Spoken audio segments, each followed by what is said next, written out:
Hello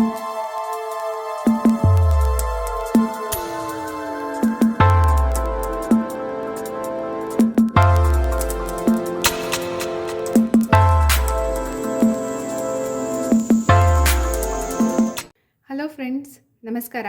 AVK hobby ಐಡಿಯಾಸ್ಗೆ ಸ್ವಾಗತ. ನೋಡಿ, ಇದೊಂದು ಮಾವಿನಕಾಯಿ ಎಷ್ಟು ದೊಡ್ಡ ಸೈಜಲ್ಲಿದೆ ನೋಡಿ. ಇದರಿಂದ ಒಂದು ರುಚಿಕರವಾಗಿರುವಂತಹ ವರ್ಷಗಟ್ಟಲೆ ಇಡುವಂತಹ ಚಟ್ನಿ ಮಾಡೋ ವಿಧಾನ ನಾನು ನಿಮಗೆ ತೋರಿಸ್ತಾ ಇದ್ದೀನಿ. ಈ ವಿಧಾನ ಯಾವುದು, ಹೇಗೆ ಮಾಡೋದು ಅಂತ ತಿಳ್ಕೊಳ್ಳೋದಕ್ಕಿಂತ ಮುಂಚೆ ನೀವು ಇದೇ ಫಸ್ಟ್ ಟೈಮ್ ನನ್ನ ಚಾನಲ್ನ ವಿಡಿಯೋನ ನೋಡ್ತಿರೋದು ಅಂತ ಆದರೆ ನನ್ನ ಚಾನಲ್ AVK ಹಾಬಿ ಐಡಿಯಾಸ್ಗೆ ಸಬ್ಸ್ಕ್ರೈಬ್ ಆಗೋದಕ್ಕೆ ಮರಿಬೇಡಿ. ಹಾಗೂ ಪಕ್ಕದಲ್ಲೇ ಇರೋ ಬೆಲ್ ಬಟನ್ನ ಕ್ಲಿಕ್ ಮಾಡಿ ಆಲ್ ಅಂತ ಆಪ್ಷನ್ ಚೂಸ್ ಮಾಡಿದರೆ ನಾನು ಹಾಕೋ ಪ್ರತಿ ವಿಡಿಯೋದ ನೋಟಿಫಿಕೇಷನ್ ನಿಮಗೆ ಬರುತ್ತೆ. ಮತ್ತು ಎಲ್ಲರಿಗಿಂತ ಮುಂಚಿತವಾಗಿ ನಿಮಗೆ ವಿಡಿಯೋ ನೋಡೋದಕ್ಕೆ ಸಹಾಯ ಆಗುತ್ತೆ.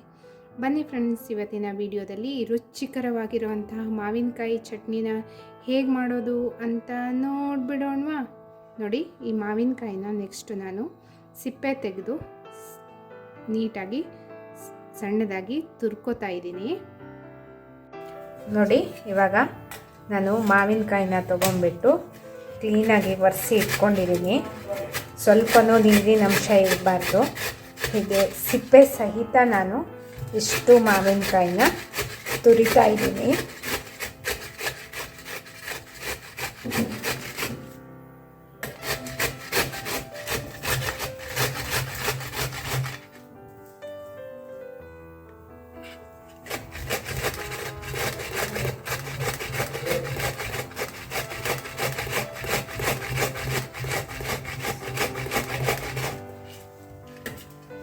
ನೋಡಿ, ಹೀಗೆ ಈ ಸೈಜಲ್ಲಿ ಬರುತ್ತೆ. ಇಷ್ಟನ್ನು ಹೀಗೆ ತುರಿತಾ ಇದ್ದೀನಿ. ನೋಡಿ, ಒಂದು ಬಾಣಲೆಗೆ ಸುಮಾರು ಒಂದೂವರೆ ಕಪ್ಪಷ್ಟು ಉಪ್ಪನ್ನು ಹಾಕಿಬಿಟ್ಟು ಚೆನ್ನಾಗಿ ಹುರ್ಕೋತಾ ಇದ್ದೀನಿ. ಅಂದರೆ ಉಪ್ಪಿನಲ್ಲಿ ನೀರಿನ ಅಂಶ ಇರುತ್ತಲ್ಲ, ಹಾಗಾಗಿ ಚೆನ್ನಾಗಿ ಹುರ್ಕೊಂಡು ಹಾಕಬೇಕಾಗತ್ತೆ. ಇವಾಗ ನೋಡಿ, ತುರಿದಿಟ್ಕೊಂಡಿರೋ ಮಾವಿನ ತುರಿಗೆ ನಾನು ಹುರಿದಿರೋ ಉಪ್ಪನ್ನು ಹಾಕ್ತಾಯಿದ್ದೀನಿ. ಇವಾಗ ಇದನ್ನು ಚೆನ್ನಾಗಿ ಮಿಕ್ಸ್ ಮಾಡ್ತಾಯಿದ್ದೀನಿ. ನೋಡಿ ಫ್ರೆಂಡ್ಸ್, ಇದನ್ನು ಒಂದು 10 ನಿಮಿಷ ಹಾಗೆ ಬಿಡೋಣ. ನೆಕ್ಸ್ಟು ಇದಕ್ಕೆ ಬೇಕಾಗಿರೋ ಮಸಾಲಾನ ರೆಡಿ ಮಾಡ್ಕೊಳ್ಳೋಣ. ನೋಡಿ, ಇವಾಗ ಒಂದು ಸೇಮ್ ಅದೇ ಬಾಣಲೆ ತಗೊಂಡಿದ್ದೀನಿ. ಇವಾಗ ಈ ಕಪ್ ಏನಿರುತ್ತೆ, ಈ ಕಪ್ಪಿನ ಅಳತೆಯಲ್ಲಿ ನಾನು ಹಾಕ್ತಾಯಿದ್ದೀನಿ. ಇದಕ್ಕೆ 1 ಕಪ್ಪು ಸಾಸಿವೆ ಕಾಳನ್ನು ಹಾಕಿದ್ದೀನಿ. ನೋಡಿ, ಇದನ್ನಿವಾಗ ಚೆನ್ನಾಗಿ ಹುರ್ಕೋತಾ ಇದ್ದೀನಿ.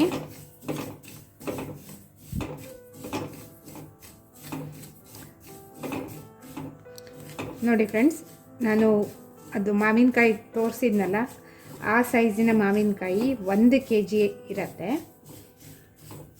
1 kg ಮಾವಿನಕಾಯಿಗೆ ನಾನು ಈ ಕಪ್ಪಿನ ಅಥವಾ ಒಂದು ಕಾಫಿ ಕಪ್ ಇರುತ್ತಲ್ಲ, ಆ ಕಪ್ಪಿನ ಅಳತೆಯಲ್ಲಿ ನೀವು ತಗೋಬೇಕಾಗುತ್ತೆ. ನೋಡಿ, ಇವಾಗ ಸಾಸಿವೆ ಕಾಳು ಚಟಪಟ ಅಂತ ಸೌಂಡ್ ಬರ್ತಾ ಇದೆ. ಇವಾಗ ಸಾಸಿವೆ ಕಾಳು ಫ್ರೈ ಆಗಿದೆ. ನೆಕ್ಸ್ಟು ಅರ್ಧ ಬೌಲ್ ಆಗೋಷ್ಟು ಜೀರಿಗೆನ ಹಾಕ್ತಾ ಇದ್ದೀನಿ. ಇದನ್ನು ಸಹ ಚೆನ್ನಾಗಿ ಹುರ್ಕೋತಾ ಇದ್ದೀನಿ.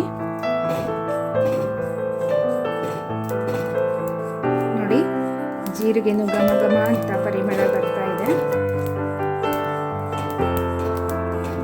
ಇದು ಸಹ ಫ್ರೈ ಆಗಿದೆ. ನೆಕ್ಸ್ಟು ಒಂದು 1/4 ಚಮಚ ಆಗೋಷ್ಟು ಮೆಂತೆ ಕಾಳನ್ನು ಹಾಕ್ತಾ ಇದ್ದೀನಿ. ನೆಕ್ಸ್ಟು ಒಂದು 15-20 ಕಾಳು ಅಥವಾ 1/4 ಚಮಚ ಆಗೋಷ್ಟು ಬೋಳ್ ಕಾಳು, ಕಾಳು ಮೆಣಸು, ಇದನ್ನು ಸಹ ಚೆನ್ನಾಗಿ ಹುರ್ಕೊಳ್ಬೇಕು.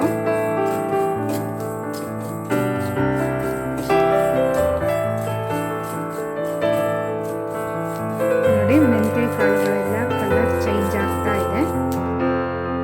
ಇವಾಗ ಫ್ರೈ ಆಗಿದೆ. ನೆಕ್ಸ್ಟು ನೋಡಿ, ಖಾರಕ್ಕೆ ಬೇಕಾಗಿರೋಷ್ಟು ಒಣ ಮೆಣಸನ್ನು ಹಾಕಿದ್ದೀನಿ.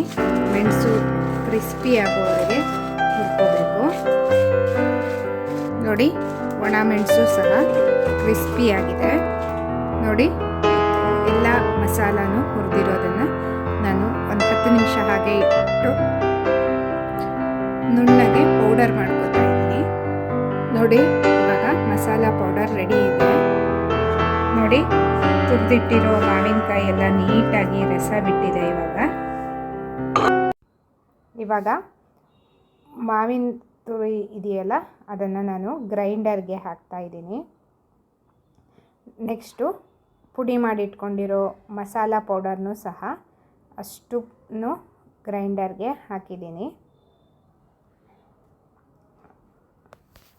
ನೋಡಿ, ಇವಾಗ ಗ್ರೈಂಡರಲ್ಲಿ ಚೆನ್ನಾಗಿ ನುಣ್ಣಗೆ ಗ್ರೈಂಡ್ ಆಗ್ತಾ ಇದೆ ಚಟ್ನಿ.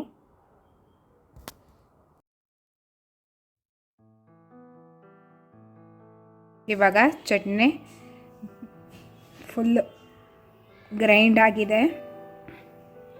ಇದನ್ನು ಇವಾಗ ನಾನೊಂದು ಪಾತ್ರೆಗೆ ಶಿಫ್ಟ್ ಮಾಡ್ತಾ ಇದ್ದೀನಿ. ಒಂದು ಪಾತ್ರೆಗೆ ಶಿಫ್ಟ್ ಮಾಡ್ಕೊಂಡಿದ್ದೀನಿ ನಾನು. ನೆಕ್ಸ್ಟು ಒಂದು ಪ್ಯಾನ್ ತೊಗೊಂಬಿಟ್ಟು ಅದಕ್ಕೊಂದು 4-5 ಚಮಚ ಎಣ್ಣೆ ಹಾಕ್ತಾಯಿದ್ದೀನಿ. ಇದಕ್ಕೆ ಒಂದು ಸ್ವಲ್ಪ ಮೆಂತ್ಯ ಕಾಳುಗಳು, ನೆಕ್ಸ್ಟು ಸ್ವಲ್ಪ ಇಂಗು.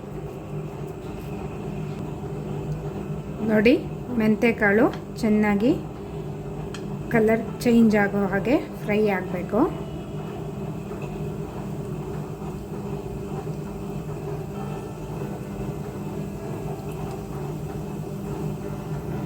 ನೋಡಿ, ಮೆಂತ್ಯಕಾಳು ಕಲರ್ ಚೇಂಜ್ ಆಗಿದೆ.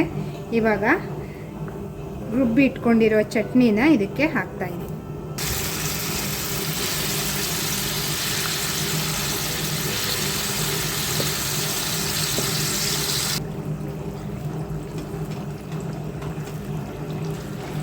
ನೋಡಿ, ಇದನ್ನು ಇವಾಗ ಚೆನ್ನಾಗಿ ಮಿಕ್ಸ್ ಮಾಡ್ಕೊಳ್ಳೋಣ. ಸ್ಟವ್ ಆಫ್ ಮಾಡಿದ್ದೀನಿ ನಾನು.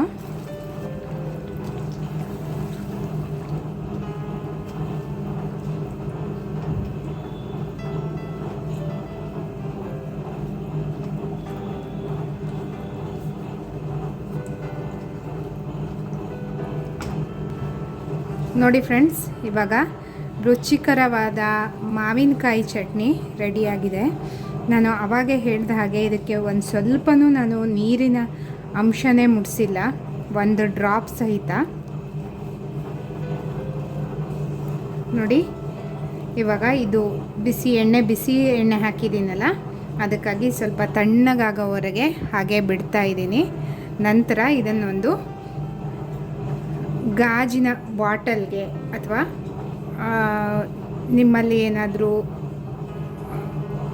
ಬೇರೆ ಉಪ್ಪಿನಕಾಯಿ ಹಾಕೋವಂಥ ಪಾತ್ರೆ ಇರುತ್ತಲ್ಲ, ಅದಕ್ಕೇನಾದ್ರು ಇದ್ದರೆ ಹಾಕಿಟ್ಕೋಬೋದು. ಇದು ಹಾಗೆ ಫ್ರಿಜ್ಜಲ್ಲಿ ಇಡದೆ ಇದ್ರೂ ಸಹ ವರ್ಷಗಟ್ಟಲೆ ಇರುತ್ತೆ. ತುಂಬ ರುಚಿಯಾಗಿರುತ್ತೆ. ದೋಸೆ ಜೊತೆ, ಚಪಾತಿ ಜೊತೆ ಎಲ್ಲ ಡೈಲಿ ಚಟ್ನಿ ಮಾಡಬೇಕು ಅನ್ನೋ ಸಮಸ್ಯೆ ಇರಲ್ಲ. ಈ ಚಟ್ನಿನ ಹಾಕ್ಕೊಂಡು ತಿನ್ಬೋದು. ಅನ್ನದ ಜೊತೆನೂ ತುಂಬ ಚೆನ್ನಾಗಿರುತ್ತೆ. ನೀವು ಖಂಡಿತ ಒಮ್ಮೆ ಟ್ರೈ ಮಾಡಿ. ಇವಾಗಂತೂ ಮಾವಿನಕಾಯಿ ಅಂತೂ ಸಿಕ್ಕೇ ಸಿಗತ್ತಲ್ವ. ಇಷ್ಟು ಮಾಡಿಟ್ಕೊಂಡ್ಬಿಟ್ರೆ ಆಲ್ಮೋಸ್ಟ್ 1 ವರ್ಷ ಅಂತೂ ಹಾಗೆ ಇಟ್ಕೊಂಡು, ಸ್ವಲ್ಪ ಅಂದರೆ ತುಂಬ ಜಾಸ್ತಿ ಏನು ಹಾಕ್ಕೊಳ್ಳೋದಲ್ಲ, ಇದನ್ನ ಒಂದೊಂದು ಸ್ಪೂನಷ್ಟು ಹಾಕ್ಕೊಂಡ್ರೆ ಸಾಕಾಗತ್ತೆ. ನನಗೆ ಇವಾಗ ಬಾಯಲ್ಲಿ ನೀರು ಬರ್ತಾ ಇದೆ ನೋಡ್ತಿದ್ದ ಹಾಗೇ. ಅಷ್ಟೊಂದು ಟೇಸ್ಟಾಗಿರುತ್ತೆ ಫ್ರೆಂಡ್ಸ್. ಇದನ್ನು ಒಂದು ಬಾಟ್ಲಲ್ಲಿ ತುಂಬಿಟ್ಟು ಒಂದು ವಾರ ಅಥವಾ 15 ದಿವಸ ಹಾಗೆ ಇಡಬೇಕು. ಆಮೇಲೆ ಯೂಸ್ ಮಾಡಬೇಕು ಫ್ರೆಂಡ್ಸ್. ನೋಡಿ ಫ್ರೆಂಡ್ಸ್, ಇವಾಗ ಮಾವಿನಕಾಯಿ ಚಟ್ನಿನ ಒಂದು ಗಾಜಿನ ಬಾಟಲ್ಗೆ ತುಂಬಿಟ್ಟಿದ್ದೀನಿ. ಇದನ್ನು ಒಂದು ವಾರ ಬಿಟ್ಟು ಉಪಯೋಗಿಸೋಕ್ಕೆ ರೆಡಿ ಇರುತ್ತೆ. ಅಂದರೆ ಉಪ್ಪು, ಹುಳಿ, ಖಾರ ಎಲ್ಲ ಪರ್ಫೆಕ್ಟಾಗಿ ಹಿಡಿಬೇಕಲ್ಲ, ಹಾಗಾಗಿ. ಇವತ್ತಿನ ಈ ಮಾವಿನಕಾಯಿ ಚಟ್ನಿ ವಿಡಿಯೋ ನಿಮಗೆಲ್ಲ ತುಂಬ ಇಷ್ಟ ಆಗಿದೆ ಅಂತ ಅಂದ್ಕೊಂಡಿದ್ದೀನಿ. ಈ ವಿಡಿಯೋನ ನೋಡಿಬಿಟ್ಟು ಲೈಕ್ ಮಾಡಿ ಮತ್ತು ನಿಮ್ಮ ಅನಿಸಿಕೆಗಳನ್ನು ಕಮೆಂಟ್ ಸೆಕ್ಷನ್ನಲ್ಲಿ ತಿಳಿಸಿ. ನಿಮ್ಮ ಫ್ಯಾಮಿಲಿ, ಫ್ರೆಂಡ್ಸ್ ಎಲ್ರಿಗೂ ಈ ವಿಡಿಯೋನ ಶೇರ್ ಮಾಡಿ. ಇದರಿಂದ ಅವರಿಗೂ ಸಹ ರುಚಿಕರವಾಗಿರುವಂತಹ ಹವ್ಯಕ ಬ್ರಾಹ್ಮಣ ಶೈಲಿಯಲ್ಲಿ ಮಾಡುವಂಥ ಮಾವಿನಕಾಯಿ ಚಟ್ನಿ ಮಾಡೋದು ಹೇಗೆ ಅಂತ ಗೊತ್ತಾಗುತ್ತೆ. ಇದನ್ನು ವರ್ಷಗಟ್ಟಲೆ ಇಟ್ಕೊಂಡು ತಿನ್ಬೋದು ಫ್ರೆಂಡ್ಸ್. ಮತ್ತೆ ಒಂದು ಹೊಸ ವಿಡಿಯೋದೊಂದಿಗೆ ಭೇಟಿಯಾಗೋಣ. Until then take care, bye bye. Thank you for watching friends.